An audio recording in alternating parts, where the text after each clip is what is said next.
Okay, well, as Joe said, we here, Will County Audubon is here at Pilcher Park Nature Center, and we have a very special program with a very special speaker tonight.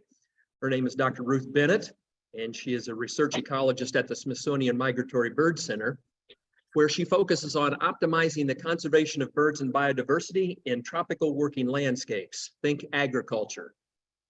As the lead scientist of the interdisciplinary bird-friendly team, Dr. Bennett works to build bird-friendly certification standards and conservation programs that benefit migratory birds, residential tropical birds, and farmers.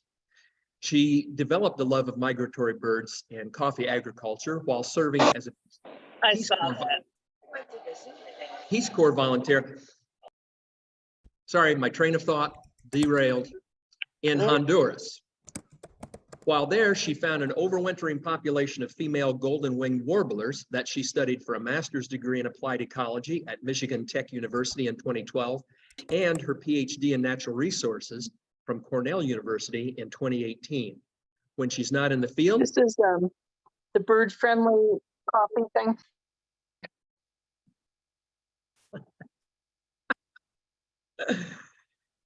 Oh, don't you love it? Okay. Okay, train of thought derailed again, sorry. She enjoys exploring the mountains, coastlines, and birds of Central California, where she lives with her family and 2 dogs. Please join me in welcoming Dr. Ruth Bennett. Wave. Dr. Bennett, I'm going to put everybody on mute, which will also knock you off. So you're going to have to return yourself. Sure, no problem. Give me just a second here. I got to put my glasses on.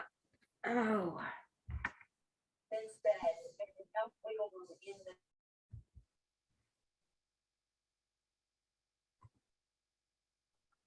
Okay, I think that worked.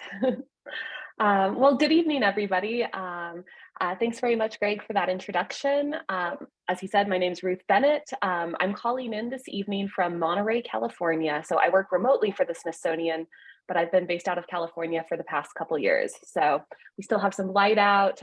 Just had my first Pacific slope flycatcher calling in my yard this morning. So it's a really exciting time to be a birder and to get to see migratory birds starting to return to our homes here.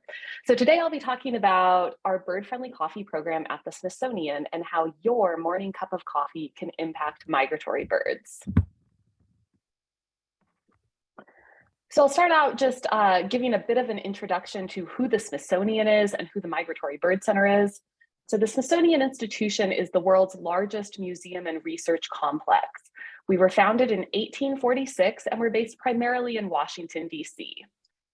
Within Smithsonian, we have 19 museums and galleries, 1 national zoo, and 11 international research centers. Within one of those research centers, we have the Migratory Bird Center, which is my home at the Smithsonian and the home to bird-friendly certification. And at the Migratory Bird Center, we have the mission of understanding, conserving, and championing the grand phenomenon of bird migration. And I'd like to start this evening with a quote from the late Dr. Thomas Lovejoy, who was a national board member at our National Zoo at the Smithsonian and a tropical conservation biologist. And he once famously said, "If you take care of the birds, you take care of most of the big environmental problems in this world." And when we think about how the birds are doing right now, the situation is pretty grim. Our center at Smithsonian, along with ornithologists across North America, published a paper a few years ago that showed that since 1970, 2.9 billion birds have been lost from North America. That's almost 25% of the total birds of North America that we've lost just in the past 50 years. And of those, 2.5 billion are migratory individuals. So nearly all of the birds that we're losing are migratory birds. And this even includes common bird species like the Baltimore oriole we're looking at. 2 in 5 Baltimore orioles have been lost since the 1970s. So something is happening with migratory birds that should make us all stop and pause and think, what is happening? What can we do for these birds? And I personally love working with migratory birds because they're birds of two worlds. They connect our hemisphere. They connect countries across the America that may have difficulty understanding each other because of languages, because of cultural differences. But these migratory birds fly without passports across borders. And often the same bird that you may be seeing outside of your window as you drink your morning cup of coffee will migrate down to a coffee farm in Central and South America. And this map we're looking at just shows the migration of 98 of our common songbird species in North America. Now, the majority of these migratory birds, especially the ones that are going through population declines, travel in the winter down to tropical forests. We're of course focused on tropical forests in Central America, Northern South America, but tropical forests of Africa and Southeast Asia as well also receive migratory birds from different flyways, from Europe, from Russia, from Japan. And these tropical forests are winter homes to these species. But tropical forests are threatened. You can see here in the pink in this map, areas that did have tropical forest in them in the year 2000 that have lost that forest. So we're losing swaths of tropical forest at an unprecedented rate across the global tropics.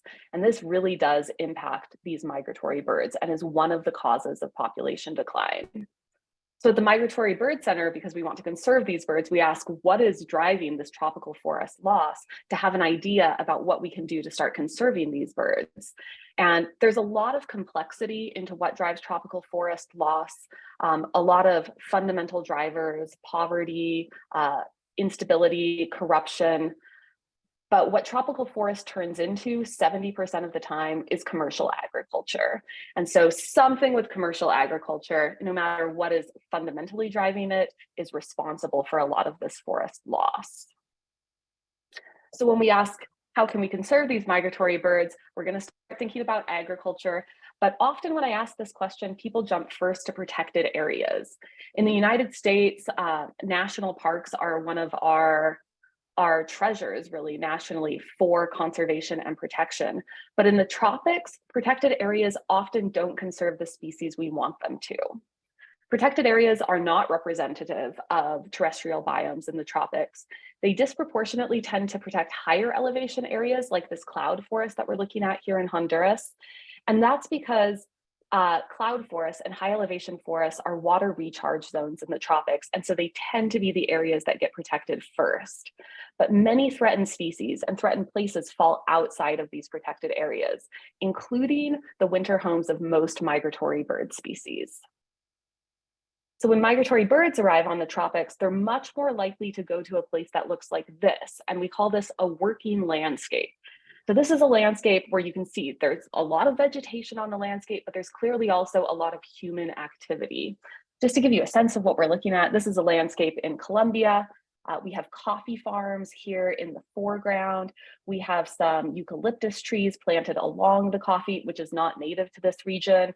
We have some riparian corridors that are probably all native vegetation through the middle. And in the back, we have a shaded coffee farm, and this far mountain has forest on it. So there's a lot of different land uses in a very small area, and this landscape is clearly responsible for providing the livelihoods of the people that live and work here, in addition to protecting the species that are looking for homes here. So where Migratory Bird Center gets involved in this story is back in the year 1987, where the late founder of the Migratory Bird Center, Dr. Russell Greenberg, who we see pictured here, was in Mexico, just hanging out, looking at birds. And through his binoculars in the distance, he saw something that he thought was forest and thought it would be a good place to go and look for birds, and traveled over there and found that underneath the trees that he thought were forest trees, there was coffee planted. But in the shade trees above the coffee, they were full of migratory bird species because this was the winter. And that was the first discovery for Migratory Bird Center that pointed to some sort of relationship between migratory birds and shaded coffee farms in Latin America. Just to give you a sense of the diversity of migratory birds that are found in coffee farms, primarily Central and South America. Here we're just looking at wood warblers and a few vireos, and all of these species will be found on shaded coffee farms in Latin America. So these are really rich habitats for migratory birds.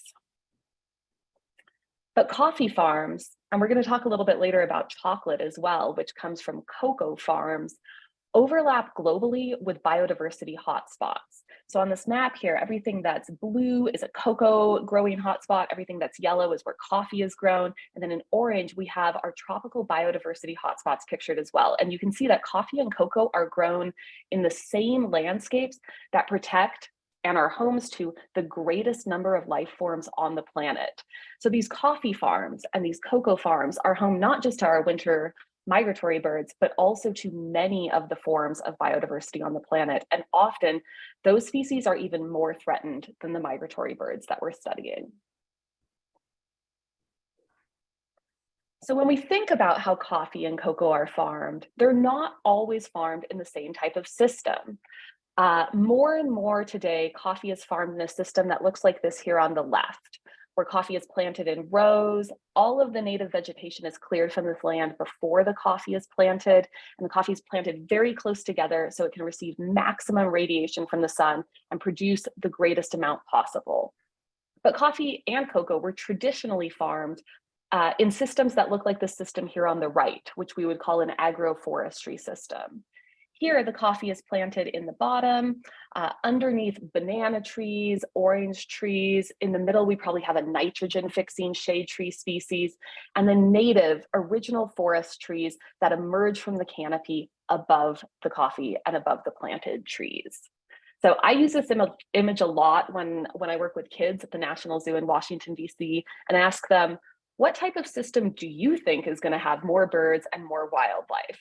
And even a 6-year-old will know that the system on the right that looks more like a forest is going to have more migratory birds associated with it and more forms of wildlife in general. And that's correct. Just to give you another look at what these systems look like, this is a sun coffee monoculture in Brazil. And you can see these coffee bushes are planted very close together. It's all mechanically harvested. There's essentially no native vegetation on this landscape. And this is a shade coffee agroforestry system in Honduras, where we have coffee plants that are also productive, but they're planted under the retained shade of native tree species. So in order to better understand what kinds of coffee farming systems protect birds, and then to incentivize farmers to keep that habitat for birds on their farms, the Migratory Bird Center launched the Bird Friendly Coffee certification in the year 2000. And the goal of this was really conservation of high quality habitat for migratory birds on coffee farms, like this Baltimore Oriole. Bird Friendly today is considered the gold standard in biodiversity coffee, biodiversity friendly coffee and cocoa. It's a certification standard that was created by Smithsonian ornithologists, and it requires that all coffee certified be 100% shade grown, 100% organic, and maintain 100% product purity from the farm all the way to the bag that's labeled with this certification seal. The certification currently protects about 17,000 hectares of critical habitat for migratory birds and resident birds in over 12 countries. How it works: certification happens at the farm level, the coffee importer level, and the roaster level. It has a minimal cost associated with it. We try to keep the cost of certification as low as possible so that farmers are able to afford it, or companies want to certify the farms that they source from. And it helps farmers receive price premiums for their coffee. At the roaster level, we do charge a royalty for use of the logo, and that royalty helps fund and maintain Smithsonian research on coffee and cocoa farms. And then Smithsonian trains third-party inspectors and accredits them to conduct bird-friendly farm audits and actually issue the certification at the farm level. So when those auditors travel down to farms, they're looking for a few things. One is cover of the shade canopy. We require that all farms have 40% shade canopy and an average canopy height of at least 12 meters to be certified bird friendly. You can see this auditor here is using a densiometer to look up at the canopy and determine, does it qualify, does it not qualify? And the reason we use that is there's pretty strong evidence that at 40% canopy cover, forest-associated birds will actually use the coffee farm. Most agricultural systems can't be used by forest birds or aren't used by forest birds, but at 40% canopy cover, you're getting some of the native forest resident birds leaving the forest and coming and foraging in the coffee farms. 40% canopy cover also is the optimal canopy cover for a lot of migratory bird species. And importantly, coffee can still be farmed productively at most elevations with 40% canopy cover. Above that, you get more forest species, but coffee loses productivity and really can't be farmed productively for farmers. Our auditors are also looking at how many different species of trees are associated with the farm. We require at least 11 different species of tree be present on each farm. And if the farm is large, those trees need to be present in every hectare of the farm. So having just one tree species planted across the entire farm and a little grouping of other tree species doesn't work. The shade canopy above the coffee needs to be dense and it needs to be diverse. And 60% of those tree species need to be native. The reason we require a diversity of shade trees and that the species are native is because native trees have evolved with insects in the area and are more likely to host and be the food source for a diversity of insects and a high biomass of insects. And for most of the migratory species that come down and visit these farms, they're looking for insect food. That food is more common on native trees than non-native trees.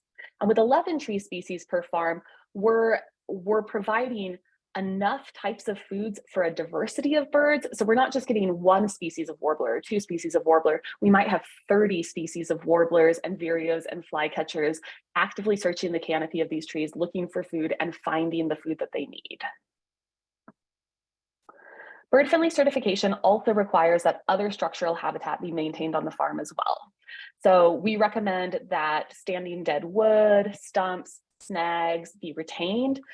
Those provide structure for canopy nesters or canopy roosters.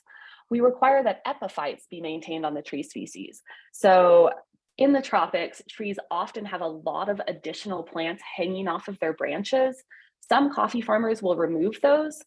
These are things like ferns, vines, orchids, bromeliads, but when they leave them, those provide additional food resources for different types of bird species. So maintaining not just the trees themselves, but all of the other vegetation growing on the trees provides more food for more birds. And we require that farms, if they have a stream going through them, maintain a riparian buffer with native plants planted along that buffer. So coffee in the understory does remove habitat for some bird species, but maintaining those native vegetation buffers helps there be more area available for more types of birds on the coffee farm. And importantly, we require that all of our farms are certified organic before they can get bird-friendly certification. We have a couple of different reasons for this. One is that no other coffee certification or coffee standard guarantees that harmful pesticides and fertilizers are not being used. And it's important to us that our coffee is produced on farms that aren't actively harming and killing insects associated with these native tree species, primarily because that's a food source for birds, but also it can move upstream and become toxic for birds as well. So all bird-friendly farms are certified organic so that we don't have to deal with that issue. But organic certification is also healthier for farmers. Not being exposed to toxic agrochemicals has been shown to increase the quality of life and the longevity of coffee farmers. And finally, organic beans are healthier for the consumer as well. So as you're drinking coffee, finding certified organic coffees means that there's no chemicals retained in the beans themselves that might be transferred to you. So those are the three reasons we require organic certification. And the evidence is clear. Coffee farms that comply with the bird-friendly certification standard conserve more birds. Our research in Peru shows that in all of the sun coffee in one of the regions we work at, when we collectively look at how many bird species are using these sun coffee farms, we find about 61 bird species will use those. This is Peru, so it's a highly biodiverse place. 61 species sounds like a lot, but in comparison, when you start to add a few shade trees in, you can bump up that number to about 80 species. But when you reach the bird-friendly certification standard for a coffee farm, we have 243 bird species actively using these coffee farms in Peru. So that's almost a 5-fold increase compared to sun coffee monoculture. Many of these species are migratory, but more are resident tropical birds, which are often even more threatened than migratory birds. And bird-friendly coffee is also better for wildlife and for people. In addition to conserving habitat for birds, it provides habitat for amphibians, for small mammals, for insect species. It also helps protect the coffee itself from climatic extremes that are becoming more common with climate change. So having that shade canopy over coffee breaks up rainfall from extreme rainfall events. It reduces soil erosion, and it helps protect the plant from harmful UV radiation from the sun in extreme heat events as well. Shade coffee farming practices have been shown to increase soil fertility and moisture, which also makes farmers less dependent on expensive fertilizers or costly agrochemicals. And the tree species in shade coffee are important because they sequester carbon, which helps us fight climate change. And this is actually one of the primary reasons coffee industry now is moving back towards agroforestry. Coffee companies want to claim that they're carbon neutral, they want to claim that they're nature positive, and sourcing coffee from an agroforestry system or a shaded coffee farm is one way that they can do that. And finally, bird-friendly certification helps farmers earn more money. Farmers can do a lot of things with the tree species that are found on their coffee farms. They often harvest bananas, oranges, avocados, mangoes, either for their family's consumption or to sell at local markets. They can grow tree species that have timber value, hardwood species that are important for furniture, for home construction, and they can also grow food for their livestock as well, together with the coffee plants on these farms. So fast forwarding, we launched in the year 2000. Now in 2023, our program is certifying 17,000 hectares of coffee farmland across the planet. We produce about 36 million pounds of bird-friendly coffee per year, and that coffee is produced in 12 different countries. Most of the countries are in Latin America. That's where most coffee is produced, or most high quality Arabica coffee. But we've also started certifying coffee in Ethiopia, where we have 3 cooperatives now certified, and in India in the Western Ghats, which is also a highly biodiverse region that's starting to produce more coffee. That coffee is then transported through the supply chain to roasters and retailers that sell bird-friendly certified coffee with the bird-friendly logo on it. We currently have 56 roasters and retailers licensed to sell bird-friendly coffee. The majority of them are in the United States, but we also have roasters in Canada. About a third of our coffee goes to a market in Japan, actually. We have 4 Japanese roasters selling bird-friendly coffee. And then we have 2 different roasters in the UK and the Czech Republic. But we're looking actively to grow this network of roasters and retailers who are providing the coffee so that it becomes easier for you, the consumers, to find it wherever you are. And excitingly, we now have launched the second arm of our certification, Bird-Friendly Cocoa. This is hot off the presses. We just launched last month. I spent about a year working to develop the certification standard for cocoa, and we recently piloted the certification in the Dominican Republic. We now have 17 farms certified there. They sell chocolate or cocoa beans to chocolate producers in the US and Europe. So we're working with 3 different companies, Dandelion Chocolate, Rocca Chocolate, and French Broad Chocolate, who's not pictured here, to create bird-friendly chocolate bars. So all of these products are now bird-friendly certified, and you can find them on our website along with coffee products. So we often get asked by people, how does the bird-friendly certification compare to other certifications that I might see on a bag of coffee or on a bar of cocoa? Common certifications are the Rainforest Alliance certification, which has the frog seal, fair trade, USDA organic, or if you're in Canada, this is their organic seal, or simply the term shade grown. We've been talking a lot about shade grown coffee. Some coffees are labeled with the term shade grown. So of all of these, only bird-friendly certification and the bird-friendly logo guarantees that there is shade cover on the farm. For most certifications, including Rainforest Alliance, there's no guarantee that the farm has shade. In fact, the majority of coffee farms with the Rainforest Alliance seal now have little to no shade. Fair trade doesn't regulate shade, organic doesn't regulate it.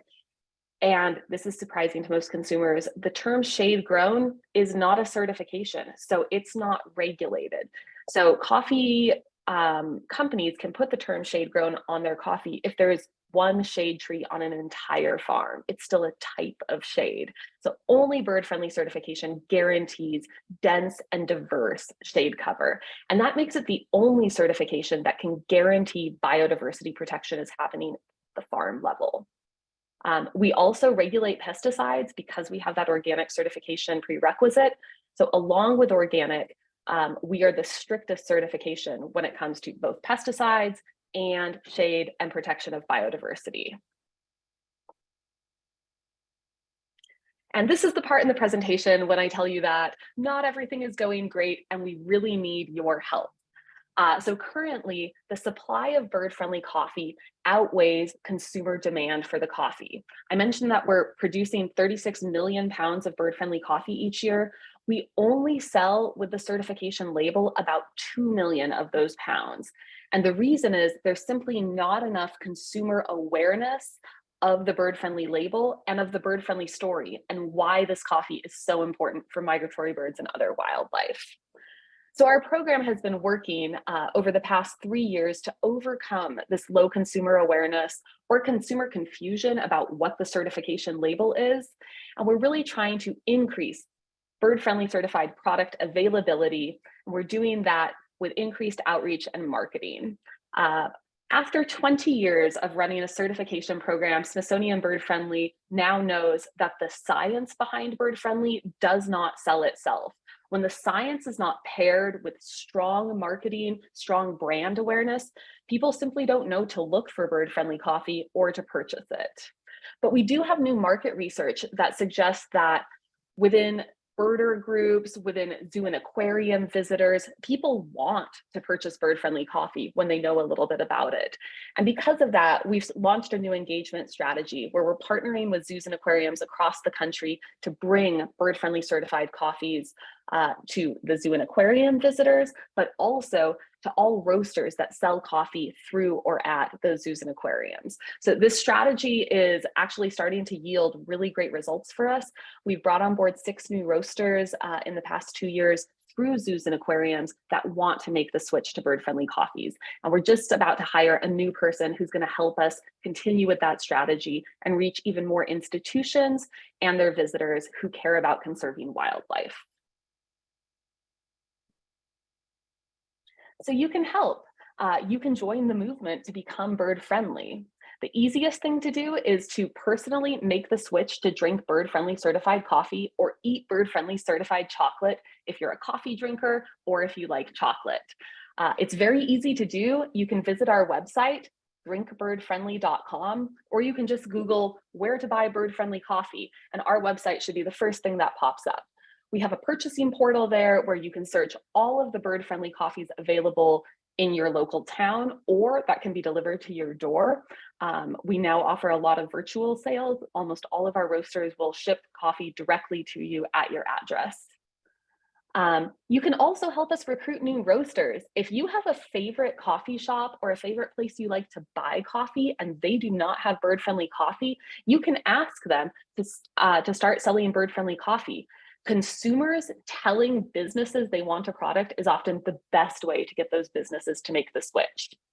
And please help us spread the word. If you've found this story interesting, please tell your friends about it. We really want to grow our bird-friendly community and share the story about why bird-friendly products are better for birds, better for people, and better for the planet. So just to show you what our purchasing portal looks like, this is what you'll see if you Google where to buy bird-friendly coffee. And you can click any of these that come up, buy directly from roasters. And we have a lot of really delicious available coffees now here in the United States. And I just want to reiterate that your purchase of bird-friendly coffee or bird-friendly cocoa really does help.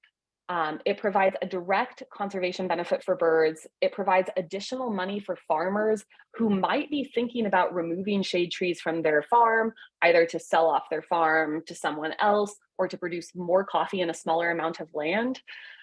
So showing farmers that we respect their efforts to conserve through conservation purchases is really important. And finally, your purchase helps the Smithsonian Migratory Bird Center do better research, provide better tools and resources to farmers. So I just want to share one of the conservation projects that I'm involved in that I'm really excited about that's funded through royalties of bird-friendly coffees.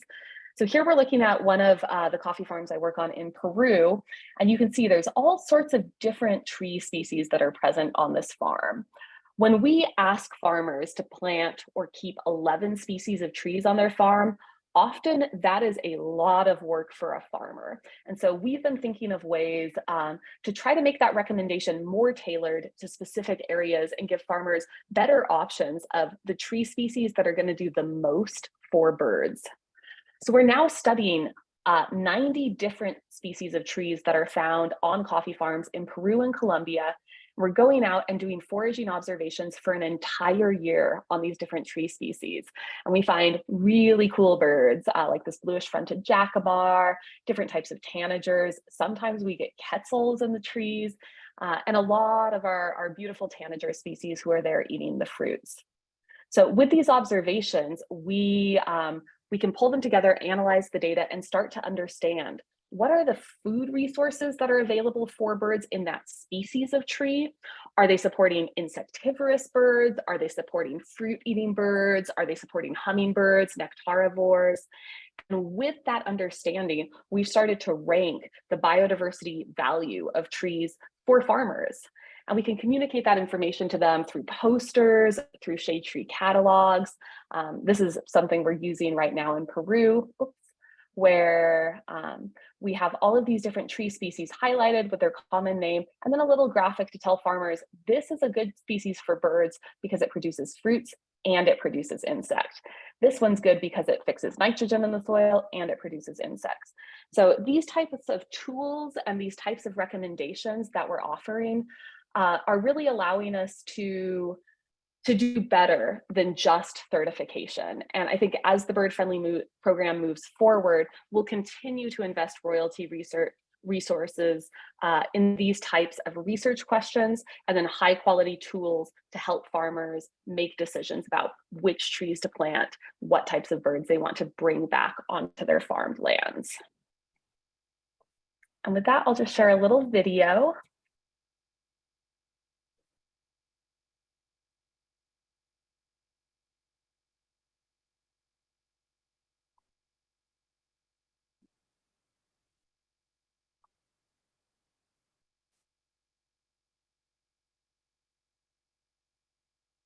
All right, that's the end of my presentation here, but I really wanted to leave some space to take questions from the audience and really to hear from you what kinds of coffees you like, if you already drink bird-friendly coffee, and what you think about the bird-friendly conservation story. So I'll stop sharing my screen here and we'll open it up for questions. So please feel free to either drop a question in the chat or if it's okay with the Audubon Society organizers to unmute yourself and ask a question.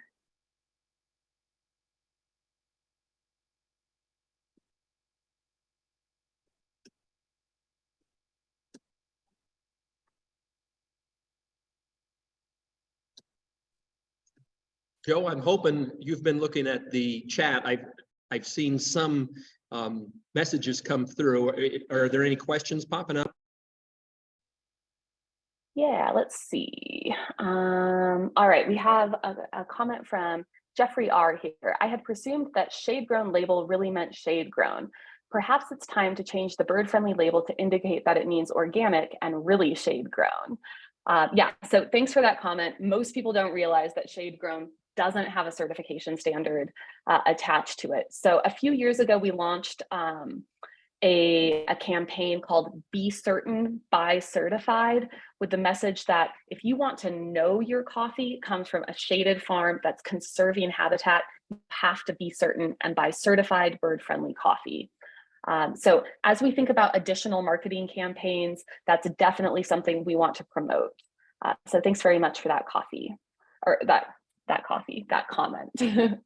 And our next question is, are there national retailers selling bird-friendly coffee? Yeah, so the biggest retailers in the United States selling bird-friendly coffee are Whole Foods. All Whole Foods have a bird-friendly certified coffee in their Allegro line. I believe it's called the Morning Songbird Blend. It's really good. It's a darker roast, but not like a French roast. So kind of a medium to dark roast, very tasty, available at all Whole Foods. Pete's Coffee and Tea sells a bird-friendly certified coffee called Yosemite Dos Sierras. It's available in stores here in California, but I think for Illinois, you probably have to find it online. But we also have a network of smaller roasters and retailers across the United States. Birds and Beans is one of the larger bird-friendly roasters. They only sell bird-friendly certified coffees, and you can get their coffee shipped directly to your house. They also sell at most wild bird stores.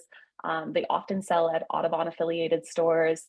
So yeah, you can definitely find bird-friendly coffees. You can find them in Wegmans grocery stores as well often, but the best way to purchase and know that you're purchasing bird-friendly coffees and try out a variety is to go to our website and Google or click on one of the links for where to find bird-friendly coffee near me or online. So I'll just keep reading through the questions here. Thanks very much, Sue, for your message. Jeffrey asks, 36 million produced, 2 million sold. What happens to the other 34 million pounds? This is a great question. The coffee is not lost. It just goes other places that are not bags with the bird-friendly label on it. So a lot of coffee that's produced in Latin America stays in Latin America. Latin Americans like to drink coffee just like people in the United States do. And we don't currently, we have some companies that will sell bird-friendly certified coffees within their own country, but that's pretty rare. Most of the marketing for the label has happened in the US and Canada and not within Latin America. We're working to change that right now. We just hired a Latin American program manager in Panama City who will be working to build the market for bird-friendly certified coffees within Panama, and then hopefully expanding out with a campaign across Latin America. So we want to make sure that more of that coffee starts to get sold with the bird-friendly label on it. It's also possible that producers simply don't find a buyer that wants bird-friendly coffee. And so they may sell to a commodity trader. They may sell to an intermediary that mixes that coffee with other non-certified coffees where it gets sold without the label. So we're working right now to trace where all of this coffee is going and then start to work with some of the end buyers to see if they want to start labeling their coffee as bird-friendly. But I mentioned that we need your help, and this is one of the reasons why we need your help. So if consumers aren't asking for bird-friendly coffee, if they don't know it exists, if they're not looking for that label, people aren't incentivized to label their bags of coffee with bird-friendly, even if it's coming from a bird-friendly certified farm. So helping to spread the word, helping to generate interest and awareness in the certification is one of the things you can do to actually ensure that more of this coffee starts getting sold with that label, which ensures more research will happen on those coffee farms and that farmers will get a higher price for the coffee. Thanks to Ruthie Meyer for your comment. Alan asks, can you provide an after program email address for further questions? Absolutely. I'm going to drop my email address in the chat here, and everyone can feel free to contact us. This will go to the entire bird-friendly program. It's just birdfriendly@si.edu, and someone from the bird-friendly team will respond to your questions. And we really look forward to hearing from you. Thanks. Let's see. Jay Tyrell says, have you guys presented to any groups like engineering departments, Husky Bites at MTU? So I actually did my master's at MTU at Michigan Tech. We have been working with some universities to try to get universities and their food service providers to switch to bird-friendly certified coffees. It has been more challenging for us at universities than it is at zoos and aquariums and research institutes and museums. I think one of the reasons is that sustainability programs at universities tend to be pushed by students rather than permanent staff or faculty. And so when those students leave, the initiative and the drive to maintain certified products often is lost. So we're looking now for more stable advocates of sustainable products and bird-friendly certified coffees at universities. We have a program with Simon Fraser University in Canada seeking to do that, understanding if students will purchase bird-friendly coffee if it's available, how we can make them aware of and want bird-friendly coffee, and then working through all of the food service providers at the university to get them ready to start selling bird-friendly coffee. So it's often a little more complicated than it sounds, but if you have any contacts for us of people at universities that might like to sell bird-friendly coffee or help their university make the switch, that is a direction our program is going in very strongly right now. So thanks for that suggestion. Let's see, Carol says, we are aware of bird-friendly coffee and I have bought it through our WCAS. I intend to buy some more. Thanks very much, Carol. That's wonderful to hear. And I hope you really enjoyed the flavor and thought of the birds that coffee was protecting. Let's see, Alan says, where in Peru are you doing your coffee and cocoa projects?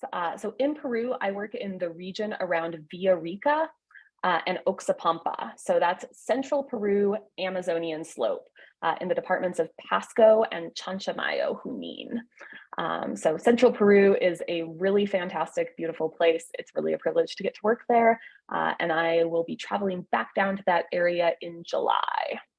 And we also have active research projects in Panama and Colombia right now. Thanks to Carol for your comment. Linda says, are you familiar with Consumer Reports article about dark chocolate having lead and cadmium? Is this information a concern for the cocoa farms you deal with? Yes, excellent comment. So there has been a lot of issue with that Consumer Reports article highlighting that there are levels of cadmium above the recommended level by Consumer Reports in dark chocolate. So I've talked about this pretty extensively with the chocolatiers that we work with. Their response is that the levels of cadmium that are in their chocolates first don't rise to that threshold. They're not above any EPA mandated level for cadmium. And there hasn't been any evidence that the type of cadmium in chocolate is linked to any health issues. So inhaling cadmium, I'm probably going to get in trouble because this is a little bit outside of my area of expertise, but what they have told me is that inhaling cadmium, ingesting cadmium by itself can be an issue, but the cadmium found in chocolate hasn't been shown to have any negative health impacts, and it's been being consumed by people for generations. So this is often, cadmium is present in cacao that is grown natively still in the Amazon. It's present in cacao across the Americas. And so yeah, there's a lot of issue in the chocolate industry with that report specifically, causing hype and creating fear about an issue that's not necessarily linked to any health problems. But I will let you continue to do more research about that. Our program is definitely concerned with that, but because it's something that's naturally occurring in the cacao itself, it's not arriving on the farms through any type of agrochemical application. It's simply present in cocoa across the world. We don't have an active stance on that. But thanks very much for that question. We do get that question a lot. So we have another question, was wondering if shade grown coffee is lower in acidity. I've been buying Life Boost Light Roast, which advertises shade grown and low acid. So acidity in coffee and flavor in coffee in general is most often driven by the coffee variety and the soils that the coffee is grown in. So I find that most Colombian coffees tend to be a little bit higher on the acidity. Hawaiian coffees, because they're grown on volcanic soils, are very low acidity, almost to the point where to me it doesn't even taste like coffee because I'm so used to that acidity. So I think soil matters a lot more than shade when it comes to acidity. However, we hear from a lot of our roasters that shade grown coffee tastes better. So coffee that's grown in the shade takes a little bit longer to develop. So both the coffee cherry and then the seed inside of it have more time to absorb flavors from the cherry, and they're denser because they grow a little bit slower. And so that's probably the reason why shade coffee tends to have, we call it a higher cupping score. It ranks higher in terms of quality than sun-grown coffees. Probably because it grows a little bit more slowly, which gives it more time to absorb flavor. So yeah, shade-grown coffees tend to be very delicious. I love drinking shade-grown coffee personally. And if you're interested in low acidity coffee, we have a new roaster that recently joined our program called Purity Coffee, and they advertise low acidity coffee, and they do it for health reasons. They also advertise that they guarantee that there's no mold anywhere in the coffee throughout transport, when it's harvested, when it's dried. So people that have health issues with mold, they advertise that their coffees help people that have that sensitivity. But it's all very low acidity coffee, and it's also really delicious if you have a chance to try that. Alan asks, can you repeat the third company? Yeah, Dandelion, Rocca, and French Broad Chocolate are the 3 chocolatiers that we partnered with for the launch of bird-friendly cocoa and bird-friendly chocolates. So currently you can only find chocolate products by Rocca and Dandelion on our website. French Broad is a specialty truffle maker based out of Asheville, North Carolina, and they don't currently have any products for sale online that are bird-friendly certified. But we are hoping within this next year to bring additional chocolatiers into the program. There are a lot of people sourcing cacao that is certified bird-friendly and would like to have them start labeling that as bird-friendly so that you can all know it's coming from a bird-friendly certified farm. Mary asks, where in Costa Rica? I'm not 100% sure what that question refers to. We actually do not have any coffee farms certified as bird-friendly in Costa Rica currently. Most Costa Rican coffee is produced as full sun monocultures. Costa Rican coffee is still fairly good coffee. We are interested in starting to certify coffees in Costa Rica and especially in Panama, where there's a little bit more shade on coffee farms than there are in Costa Rica. But it's challenging for us to find farms that are both organic and have shade in Costa Rica and in Panama. Patty has a nice comment. Thank you, Patty. Alan asks, how is 40% shade cover measured for the coffee?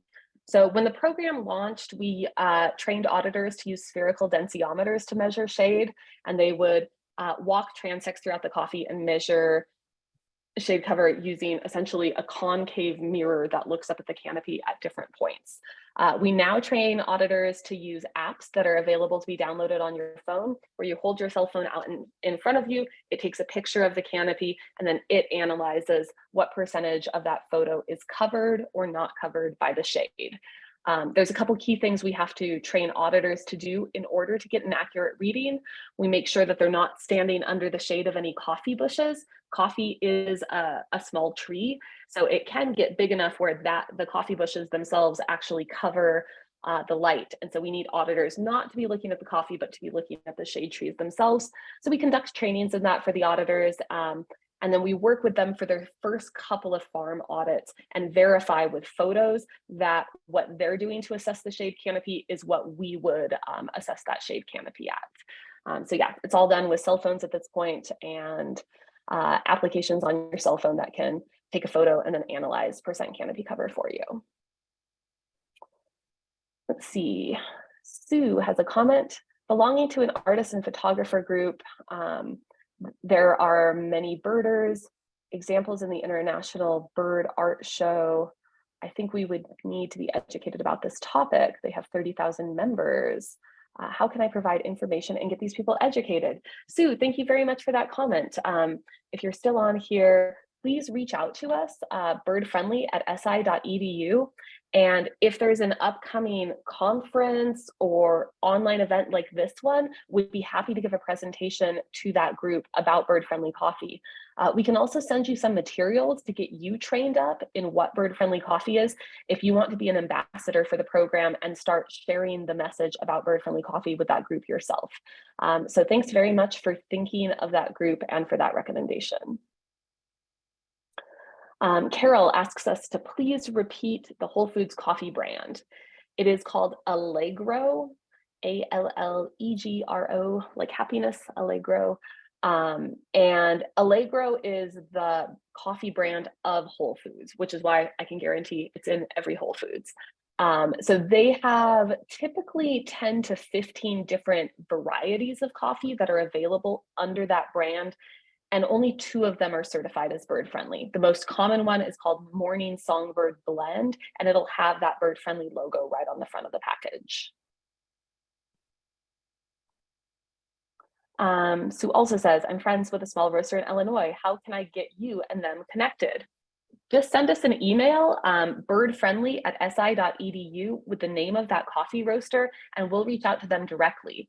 We can also, if you reach out to us, we'll respond, and you can request a placard that we will send directly to you with a QR code that you can take into the coffee shop and present it to them and say, hi, I'm interested in bird-friendly coffee. If you scan this QR code, the Smithsonian will send you more information. All they have to do is take a picture of that QR code, and it auto-generates an email to us from them, and we'll respond to that email. So either of those things, but the easiest way is just to send us an email, and we'll reach out and get connected with them.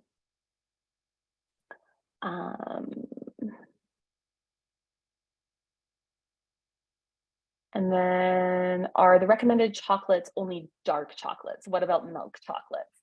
So this is a great question.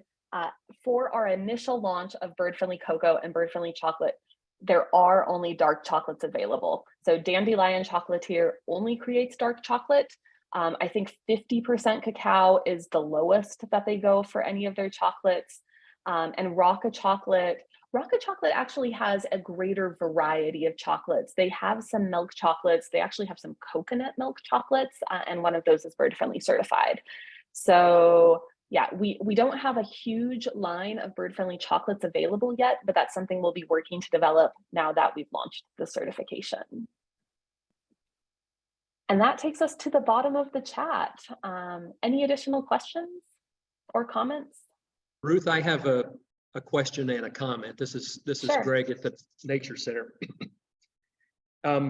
Another thing that we can do as just regular old bird nerds is not only drink bird-friendly coffee, but we can find out from our favorite roasters if they have either a fundraising program or a coffee club program, and there are financial benefits to buying in bulk.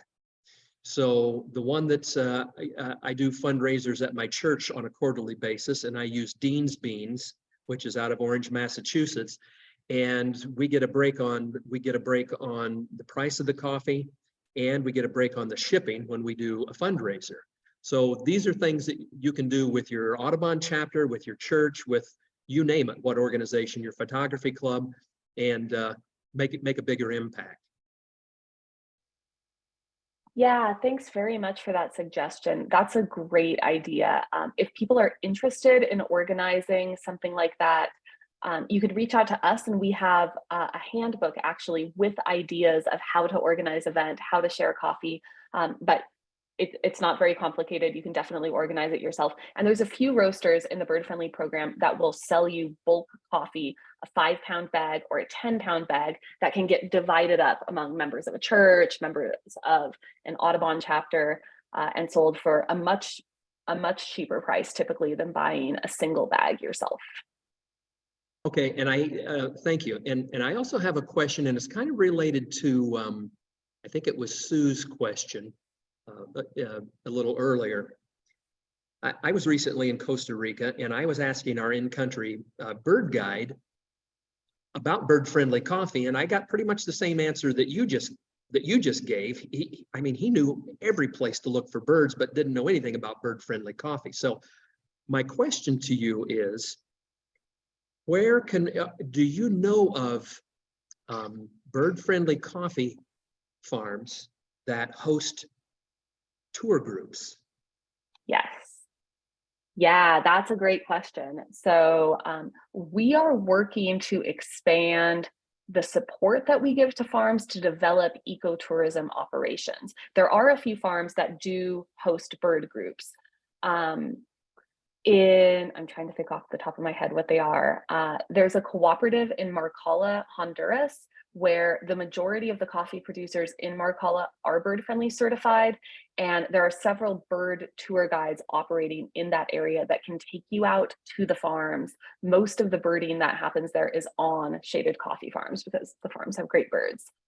In Guatemala, there's a cooperative that also has a relationship with a local bird guide.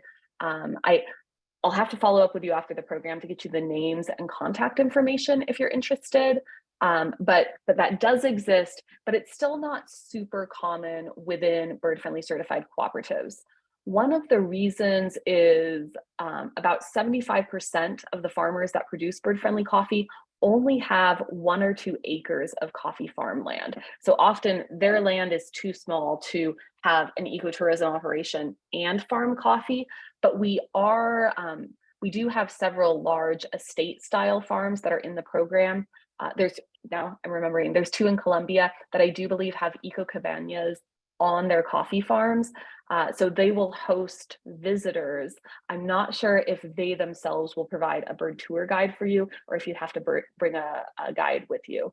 But that is definitely something that exists on some of our Colombian farms, where you can definitely go and stay on the farm in a really nice lodge, see the bird friendly certified coffee and drink coffee there as well. Yeah, what could be better? Yeah, I love looking for birds on coffee farms.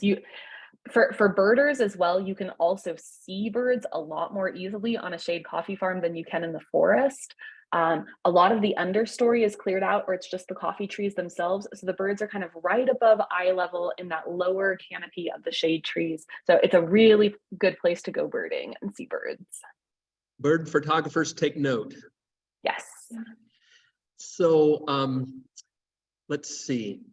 Oh, so should we contact you through the email address you've been giving, the birdfriendly@si.edu, about this kind of information? Sure. Yeah, or you can write to my personal email. I'll drop that in the chat as well. But for questions about coffee, how to connect us with roasters, birdfriendly@si.edu is the best place to get those questions answered. I'm often in the field myself without access to internet. But this is my personal email, and I will do my best to respond in a timely way to you at that. Great, thank you. And I want to remind everyone, because the numbers of participants keeps dropping off, before you go, we're going to hold a door prize drawing courtesy of Dean's Beans for some gift certificates. So hang on, because you have to be present to win.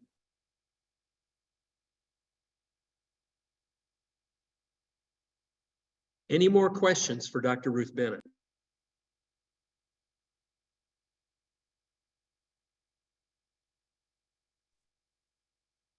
I'm going to take that as a no. Joe, any words from you? No, thank you, Dr. Bennett. That was a very interesting presentation, and I especially loved all the graphics. The paintings were beautiful. That is one of the prettiest presentations I've seen. Oh, thank you very much. Besides being very informative and very important.